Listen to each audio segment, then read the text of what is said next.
اور جو اپنے بھائیوں کے بارے میں جب کہ وہ سفر یا جہاد میں نکلتے ہیں اور ان کو موت آ جاتی ہے تو وہ ان کے بارے میں کہتے ہیں کہ اگر وہ ہمارے پاس ہوتے تو نہ مرتے نہ قتل ہوتے۔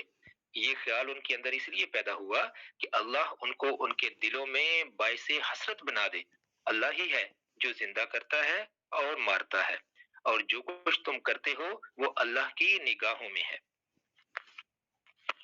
اچھا، اب یہاں سے لے کر یہ جو ہم نے 3 آیتیں ابھی جن کی ترجمہ پڑھا ہے، اب ان کی جو تفسیر ہے وہ تینوں کی یہاں پر اکٹھی کر لیتے ہیں۔ تو موت اور زندگی، جس سے یہ لوگ موت سے ڈر رہے ہیں کہ جو لوگ جہاد میں جا رہے ہیں یہ مر جائیں گے، تو اللہ تبارک و تعالیٰ نے اس چیز کا ذکر فرما دیا اور مسلمانوں کو یہ نصیحت کر دی کہ کفار اور منافقین کا یہ جو روش ہے، ان کی یہ جو طریقہ ہے، اس کی تقلید سے مسلمان اپنے آپ کو محفوظ رکھیں۔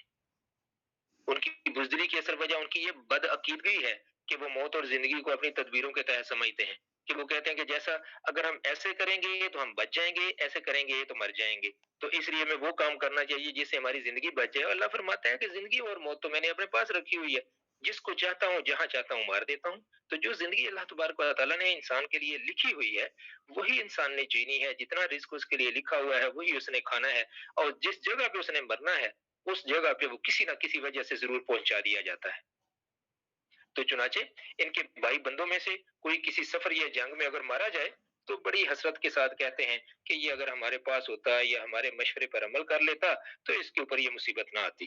تو چنانچہ یہی بات انہوں نے جنگ احد کے مقتولوں کے بارے میں بھی کہی۔ اللہ کے موت اور زندگی کا معاملہ تو اللہ تبارک و تعالیٰ کے ہاتھ میں ہے، وہ جس کو چاہتا ہے زندگی دیتا ہے، جس کو چاہتا ہے موت دیتا ہے۔ تو اس نے جس کی موت جو وقت جس مقام اور جس شکل میں لکھ رکھی ہے وہ آگے آ کر رہے گی، اور اگرچہ وہ اپنے آپ کو بہت ہی آہنی قلعوں کے اندر ہی بند کر کے کیوں نہ چھوڑ دے۔ اللہ تبارک و تعالیٰ نے قرآن پاک میں ایک اور جگہ پہ فرمایا ہے نا کہ موت تو تمہیں آئے گی، چاہے تم اپنے آپ کو بہت ہی مضبوط قلعوں کے اندر کیوں نہ بند کر لو۔ تو جو لوگ یہ سمجھتے ہیں کہ وہ اپنی تدبیروں کی وجہ سے موت کو ٹال سکتے ہیں تو وہ اس وہم سے ایک دائمی خلش غم اور بزدلی کے سوا کچھ بھی حاصل نہیں کر سکتے۔ اہل ایمان کو چاہیے کہ وہ اپنے آپ کو اس فتنہ سے محفوظ رکھیں، اور زندگی اور موت اللہ ہی کے اختیار میں ہے اور وہ ہمارے ہر عمل کو قدم قدم پر دیکھ رہا ہے۔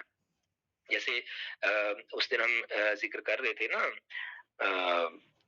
ایک حدیث کا کہ رسول اللہ صلی اللہ علیہ وآلہ وسلم نے فرمایا کہ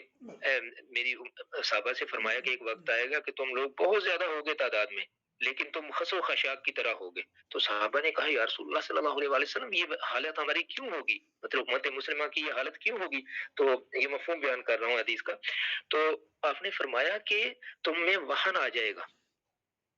وہن کیا ہے کہ تم لوگوں میں یہ کمزوری آ جائے گی، ایمان کی کمزوری، اور اس کمزوری کی وجہ سے تم لوگ کیا کرو گے کہ تمہیں وہ کمزوری کیا ہوگی، وہن کیا ہوگا کہ تم میں زندگی سے تمہیں پیار ہو جائے گا اور موت سے تم ڈرو گے، تو اس وجہ سے تم بے توقیر ہو کے رہ جاؤ گے دنیا کے اندر۔ آج دیکھیں ہماری جو حالت ساری ہوئی ہے وہ ساری ہمارے سامنے ہے کہ ہم نے زندگی سے پیار کرنا شروع کیا، نتیجہ ہمارے سامنے آ گیا۔ تو اب مزید حوصلہ دینے کے لیے مسلمانوں کو یہ ارشاد ہوا کہ اگر تم کو اللہ کی راہ میں شہادت حاصل ہوئی یا کسی اور طرح سے موت آ گئی تو یہ چیز غم کرنے کی نہیں ہے، اس لیے کہ اس کے صلے میں جو مغفرت اور رحمت تمہیں حاصل ہوگی وہ تمام جو فانی ذخیرے ہیں ان سے کہیں بہتر ہے، اور جو اس زندگی کے پرستار اپنے لیے جمع کر رہے ہیں، جو اللہ تبارک و تعالیٰ تمہیں یہ شہادت کی موت دے رہا ہے، شہادت کا جو مرتبہ دے رہا ہے، یہ دنیا کی جتنا کچھ بھی یہ جمع کر رہے ہیں دوسرے لوگ اس سے کہیں بہتر ہے، تو اس چیز کا تم خیال رکھو۔ تو اب یہ چیز اب اس چیز کا ہمیں یہ لحاظ رکھنا چاہیے کہ یہ آیت جو ہے تغور کی دعوت نہیں دے رہی بلکہ اس حقیقت سے آگاہ کر رہی ہے کہ فرائض سے فرار زندگی بچانے کی کوئی تدبیر نہیں ہے۔ اب اس کا یہ مطلب نہیں ہے کہ ہم جو ہے وہ کسی بھی جگہ پہ اس طرح سے کود پڑے، نہیں، بلکہ تدبیر جو ہے وہ ضرور کی جائے، لیکن اس چیز کو اپنے ذہن کے اندر ضرور رکھا جائے کہ زندگی اور موت اللہ تبارک و تعالیٰ نے اپنے پاس رکھی ہوئی ہے۔ آدمی کے لیے صحیح روش یہ ہے کہ جو فرض جب عائد ہو جائے پورے عزم اور جزم کے ساتھ اس کو ادا کرے، اور یہ یقین رکھے کہ موت اس وقت آئے گی جب اس کا وقت مقرر ہے، اور ساتھ ہی یہ بھی یقین ہو کہ فرض کی ادا کرنے کی راہ میں مرنا اس دنیا کی زندگی اور اس زندگی کے اندر جو کچھ بھی موجود ہے ان تمام چیزوں سے کہیں زیادہ قیمتی ہے۔ اب یہ مضمون جو ہے یہ آگے چل کے مزید اگلی آیات کے اندر آئے گا۔ آخر میں یہ فرما دی اللہ تبارک و تعالیٰ نے ان آیات کے اندر کہ جو مرتا یا قتل ہوتا ہے وہ اللہ تبارک و تعالیٰ کے پاس ہی پہنچتا ہے، کسی بھی طریقے سے انسان ملے پہنچنا تو اس نے اللہ تبارک و تعالیٰ کے پاس ہی ہے۔ تو مومن اللہ کے قریب سے